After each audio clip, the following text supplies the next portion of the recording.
하나님의 말씀 보도록 하겠습니다. 오늘 저희가 볼 하나님의 말씀은 느헤미야 1장 1절에서 4절까지의 말씀입니다.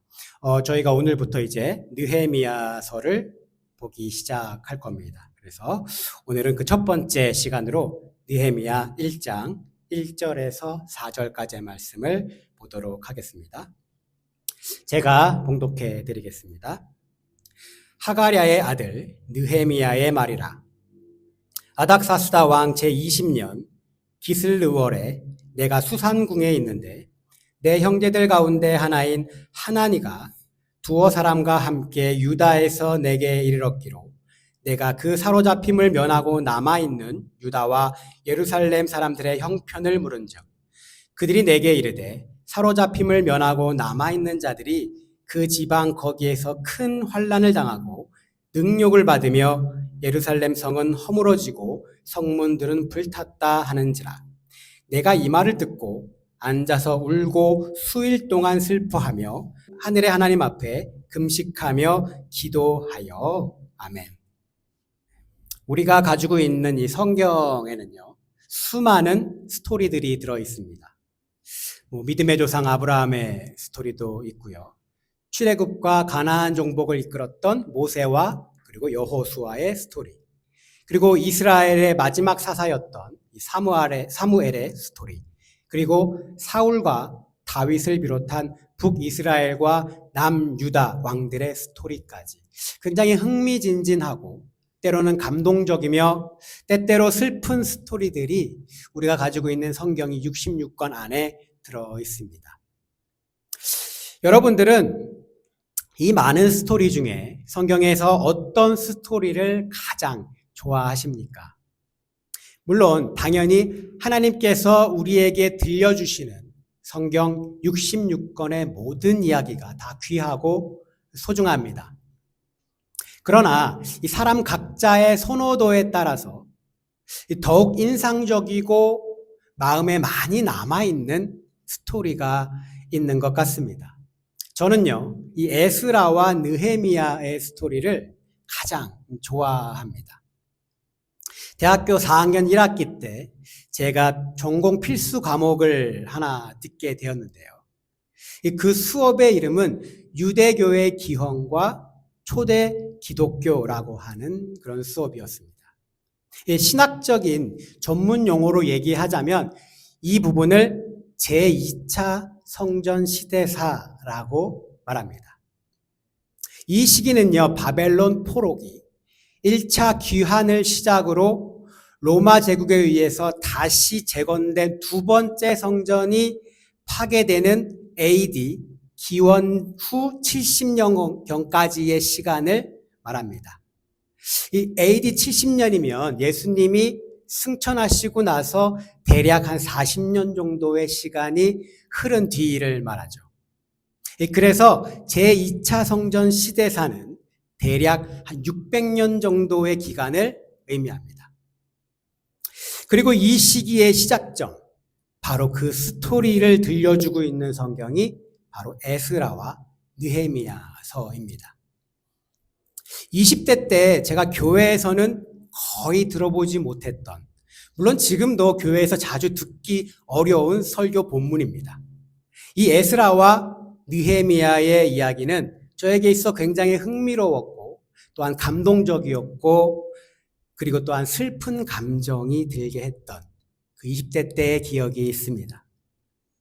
이 하나님이 이 자신들을 철저하게 보호해 주실 것이라 철석같이 믿었던 이스라엘은요, 멸망하게 되었고 그리고 바벨론의 포로로 끌려갔습니다. 이 그들이 과연 어떤 감정이 들었을까요? 하나님이 거하신다고 철저하게 그들이 믿었던 그들의 성전은요, 이 바벨론에 의해 처참히 무너지게 되었습니다. 그들은 그 순간 과연 무슨 생각을 했을까요? 하나님이 계신다고 믿었던 성전이 무너졌네.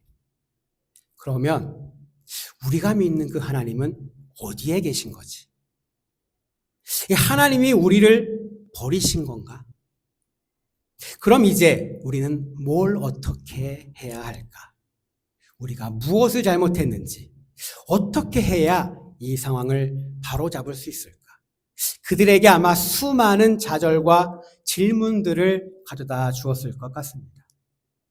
이 수많은 좌절과 절망 속에서 그들은 깨닫게 됩니다. 하나님은 성전에만 거하시는 게 아니라 모든 곳에 우리와 함께 하시는구나.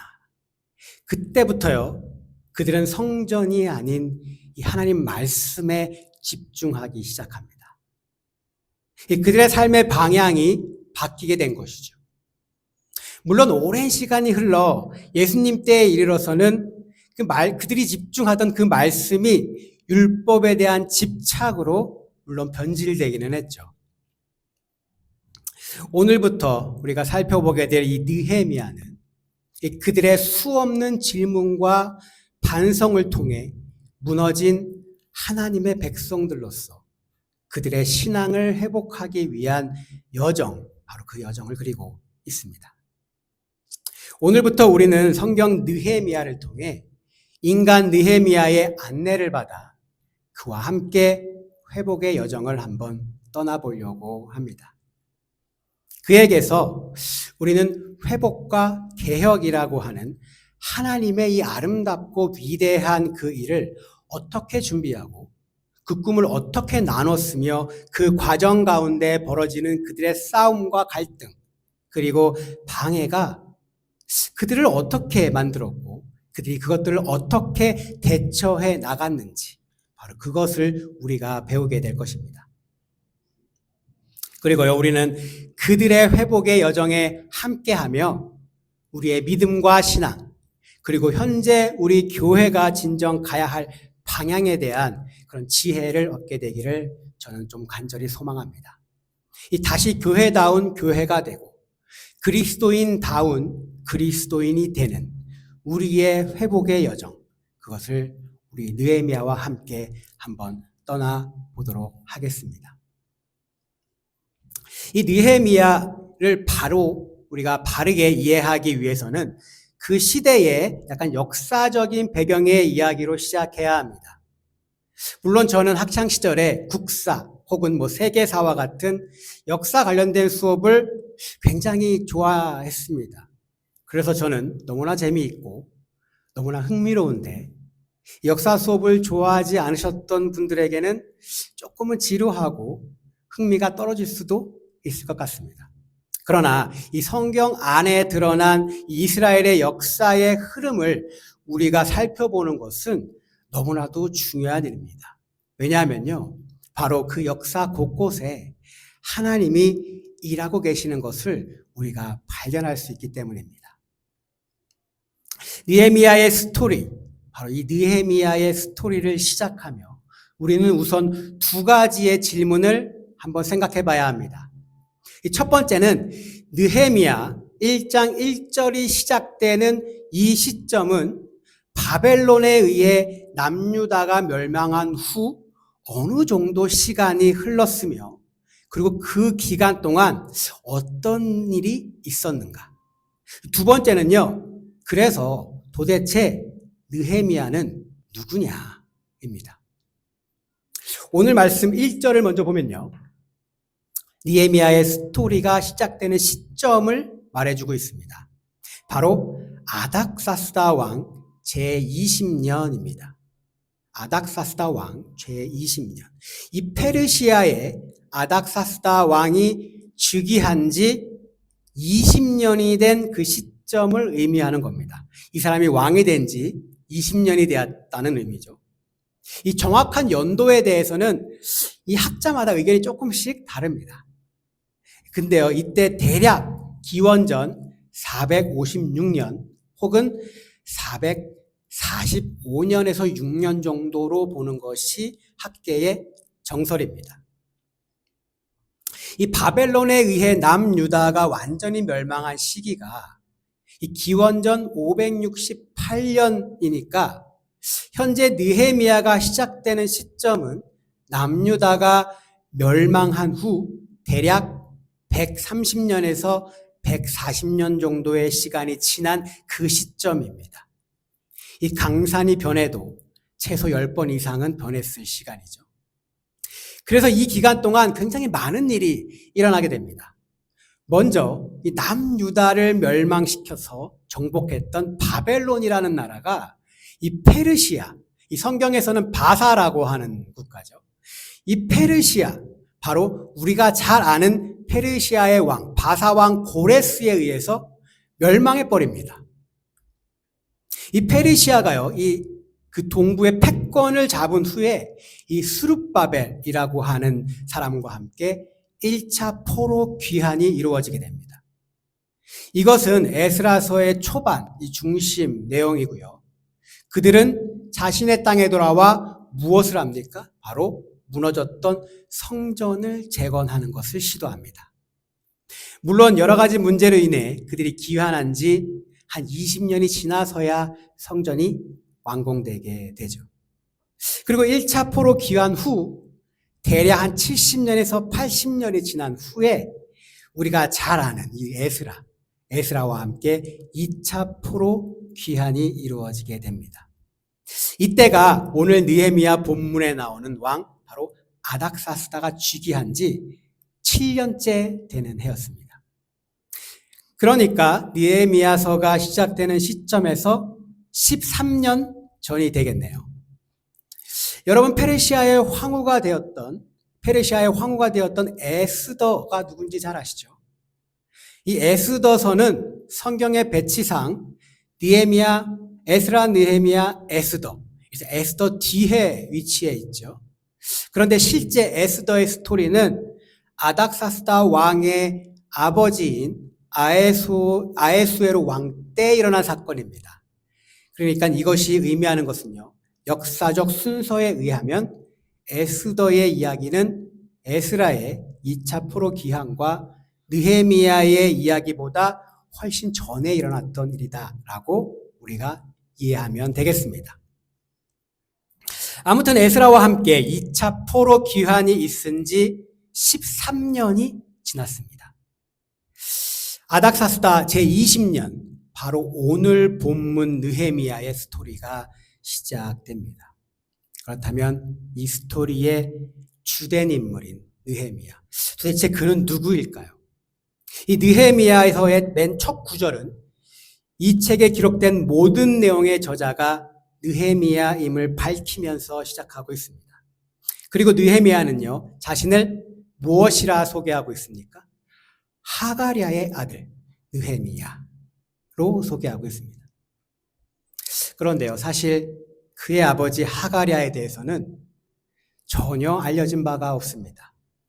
아쉽게도 이 아버지의 이름만으로는 느헤미야가 어느 지역 출신인지, 어느 가문 출신인지에 대해서는 우리가 도저히 알 방법이 없습니다.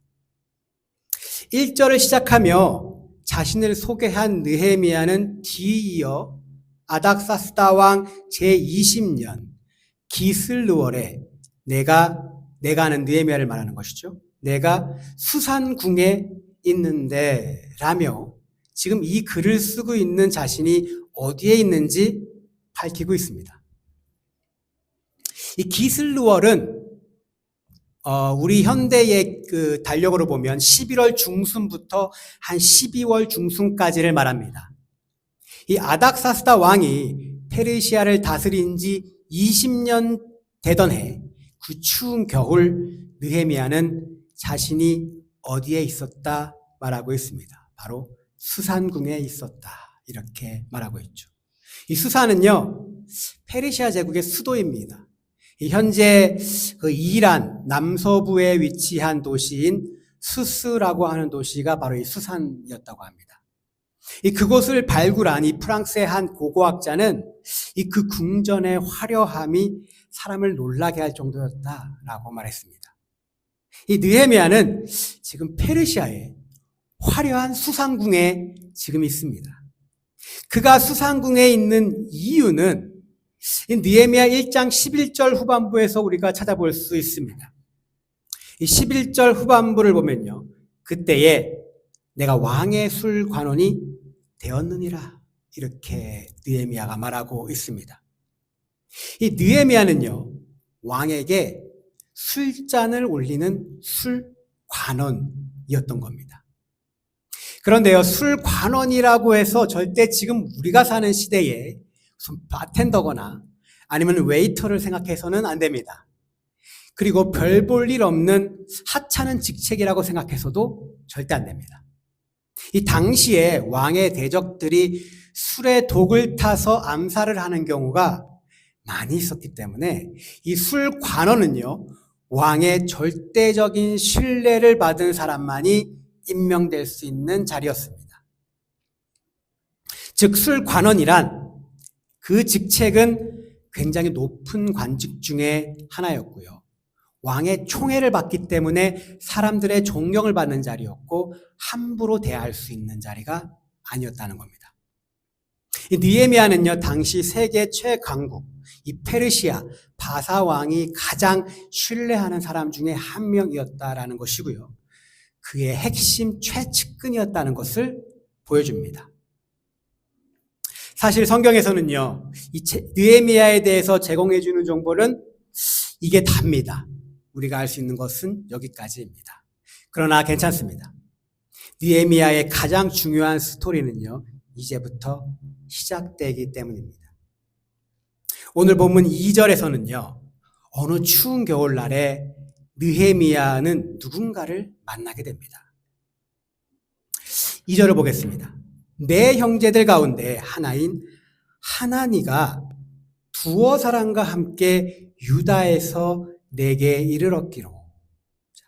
하나니는 느헤미야의 친형제일 수도 있고 아니면 그냥 같은 민족인 유대인을 의미하는 것일 수도 있습니다.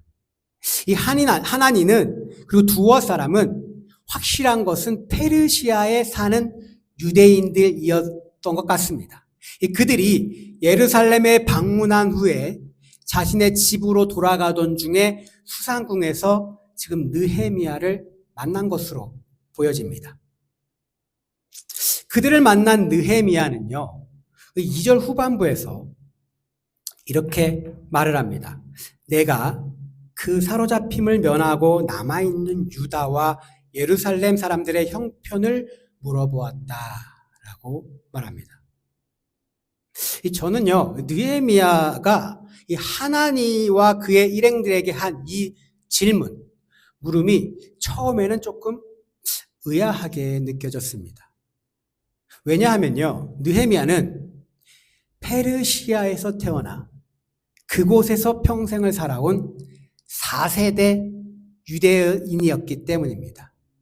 우리도 미국에 살아서 잘 알죠. 미국에서요, 이민 2세대만 돼도 자신의 민족의 언어를 잃어버리고 자신의 민족의 문화를 잃어버리는 게 일반적입니다.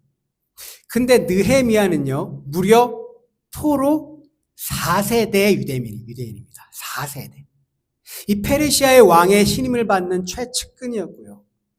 페르시아 국민이라고 말해도 손색이 없을 정도였을 겁니다. 이 권력의 핵심부에서 아쉬울 것이 없이 살아가는 그에게 수산이라고 하는 수도에서 무려 1300km나 떨어져 있는 이 예루살렘에 있는 유다 백성의 삶이 도대체 그와 무슨 상관이 있었을까요? 그런데 유대인 역사가 요세푸스라고 하는 사람은 이 상황을 굉장히 흥미롭게 기록해 놓았습니다. 요세푸스는요, 느헤미야가 자기가 섬기는 왕의 저녁 식사도 잊어버리고 열심히 물어보았다라고 이 부분을 기록해 놓았습니다. 그럼 느헤미야는 왜 그랬을까요? 도대체 왜 그렇게 행동했을까요? 왜냐하면요, 이것이 느헤미야가 가지고 있었던 가장 큰 관심사였기 때문입니다. 그가 이런 관심사를 가지게 된 이유에 대해서는 저는 잘 모르겠습니다. 그의 아버지인 하가랴와 이름을 알 수 없는 그의 어머니의 영향도 있었을지 모르겠습니다. 근데요, 여기서 중요한 것은 느헤미야는 페르시아에서 어떻게 하면 왕의 신임을 유지할까? 어떻게 하면 권력을 유지하며 잘 먹고 잘 살아볼까? 어떻게 하면 페르시아에서 그 페르시아 사회에서 이방인으로서 더 성공하고 높은 자리에 오를까에 대한 개인의 관심이 아닌 무너진 이스라엘 백성의 회복이라고 하는 하나님의 일에 더욱더 뜨거운 관심이 있었다는 겁니다. 사랑하는 성도 여러분, 여러분은 무엇에 대해 관심이 있으십니까? 이 자동차에 큰 관심이 있는 사람은 주변의 사람들이 무슨 차를 타고 다니는지만 눈에 들어오게 됩니다. 이 옷에 큰 관심이 있는 사람은요, 사람들이 입고 다니는 옷만 눈에 보이게 되는 법입니다. 그래서 그 차를 얼마를 주고 구입했는지, 그 옷과 차의 브랜드가 무엇인지에 대해서 질문하고 궁금해하죠. 여러분의 관심사는 무엇입니까?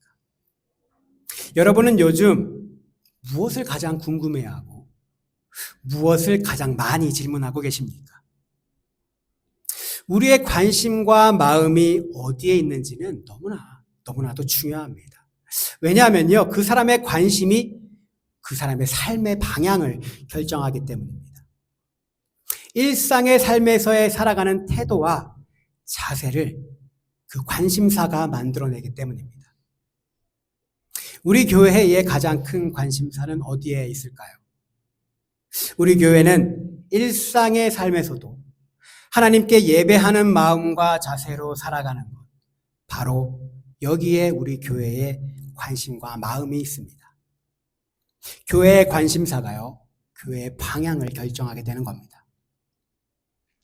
느헤미야는 높은 위치에서 편하게 살며 사회적 성공을 이루는 것에 그의 관심과 마음이 있는 것이 아니라 이스라엘을 다시 회복시키고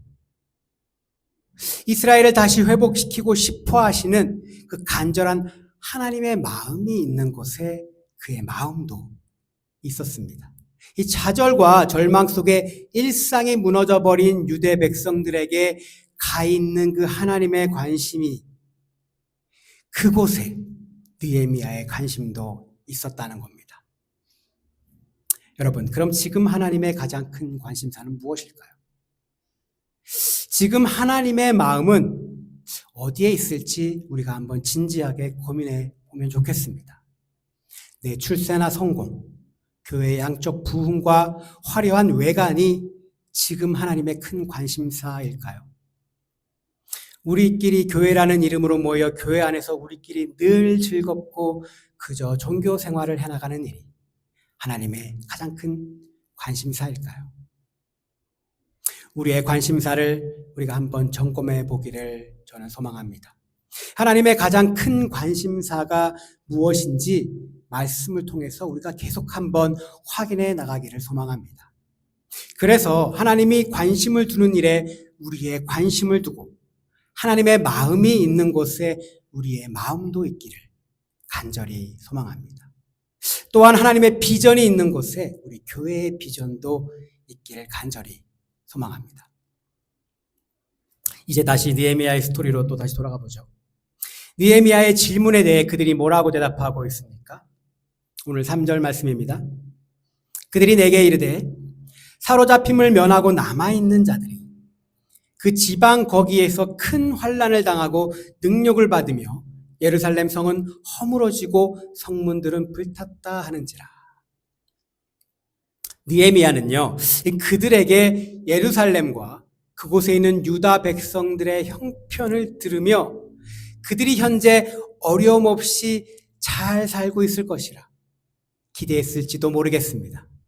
왜냐하면요, 이미 13년 전 에스라라고 하는 그 위대한 제사장이 유대인들을 데리고 2차로 귀환했기 때문입니다.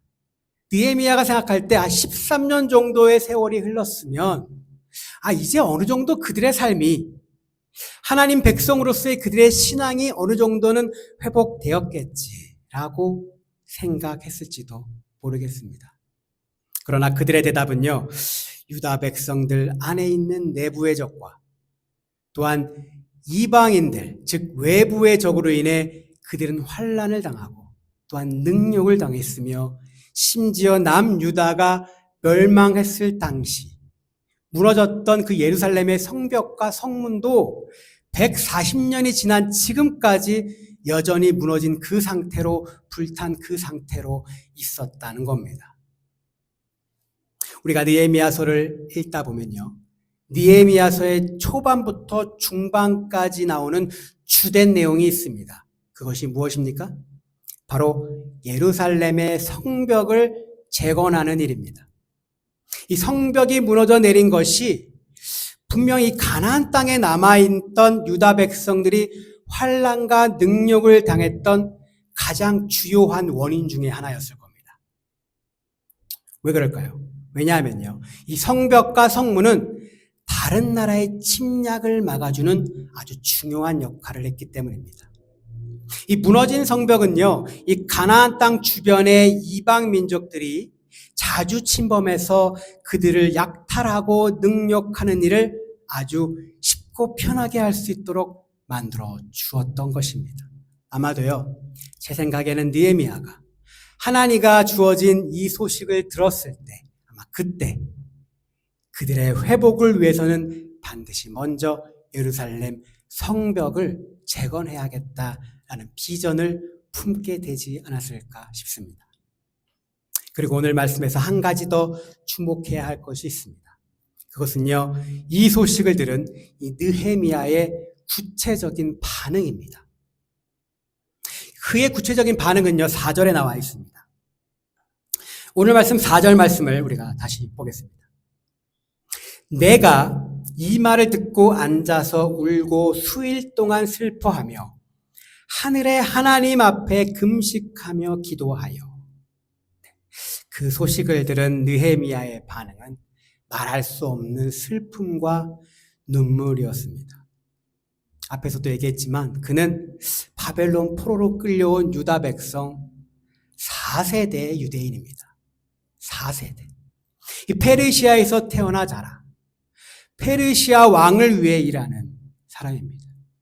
지금까지 자신의 조상들의 고향인 그 땅도 한 번도 가본 적이 없는 사람이었습니다. 그런 그가 이 찢어지는 마음으로 주저앉아 수일 동안 오열했다라고 말합니다. 그리고 하나님께요, 금식하며 그들을 위해 기도했다라고 말합니다. 여러분이라면 느헤미야처럼 하실 수 있을 것 같으십니까? 마음이 조금 우리가 안쓰러울 수는 있겠죠. 그래도 우리 조상의 민족이니까. 하지만 나의 부모도 아니고 나의 자식도 아니고 단지 같은 민족일 뿐 나와 크게 상관이 없는 사람들을 위해 나의 일처럼 아파하고 슬퍼하며 심지어 금식하며 여러분들은 기도할 수 있으시겠습니까? 저는요, 오늘 말씀에 나타난 이 느헤미야의 모습을 통해 예수님의 모습을 보았습니다.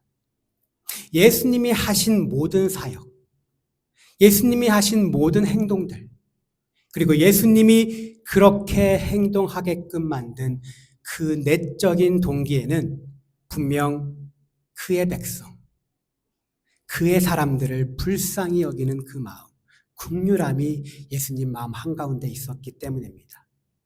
나병 환자뿐만 아니라 눈먼 자들, 귀신 들린 자들, 배고픈 자들, 자식을 잃은 과부, 지도자가 없이 헤매는 이스라엘 사람들, 가늠하다가 현장에 잡혀온 그 여인, 꿈도 희망도 없이 멸시당하면서 사람들에게 배척받던 그 죄인들을 예수님께서 보살피다시피 하셨던 것은 성경에 분명 말하고 있습니다. 예수께서 그들을 불쌍히 여겨, 예수께서 그들을 긍휼히 여겨 라고 기록하고 있습니다. 그들을 도와주셨던 그 예수님의 마음에는요, 메시아이기 때문에, 내가 하나님이기 때문에, 예수님이 당연히 해야 되는 일이기 때문에, 그 일이 예수님의 사명이기 때문에 물론 그렇기도 하지만 그들을 돌봐주게끔 강력하게 예수님을 이끈 것은 바로 예수님 안에 나오는 그들을 불쌍히 여기는 마음, 우리를 불쌍히 여기시는 그 마음, 그 긍휼의 마음이었습니다. 느헤미야는 예수님께서 자신들의 백성에게 보여주셨던 다른 사람들을 불쌍히 여기는 그 마음, 긍휼의 마음을 가지고 있었습니다. 사랑하는 성도 여러분, 우리는 어떤가요? 예수님을 믿고 따르는 그리스도인이란 호칭으로 불리는 우리는 느헤미야가 보여주었던 예수님의 긍휼한 마음을 가지고 있습니까? 이 가족이 아닌 누군가의 어려움과 고통을 보며 느헤미야처럼 말할 수 없는 슬픔과 눈물을 흘려보신 적이 여러분은 있으십니까? 금식하며 기도해 보신 적은 있으십니까? 아니면 그 사람의 아픔이 여러분의 가장 큰 관심사가 되었던 적은 더 있으십니까? 혹시 몇 년을 함께한 교회에서 신앙생활을 함께해도 그 안에서 함께 사역을 몇 년 동안 함께해도 그 사람의 아픔에 어려움에 무관심하고 나와 상관없는 사람이라 생각하며 종종 외면해 오시지는 않았나요? 그리스도인이라 불리는 우리가 예수님을 닮아가는 것이 믿음 생활의 최종 목표라면 교회의 어려움에 개인의 아픔에 같은 그리스도인들의 환난과 능력에 느헤미야처럼 아파하고 슬퍼하며 때때로는 눈물을 흘리며 금식하며 기도해야 할 수 있지 않을까요?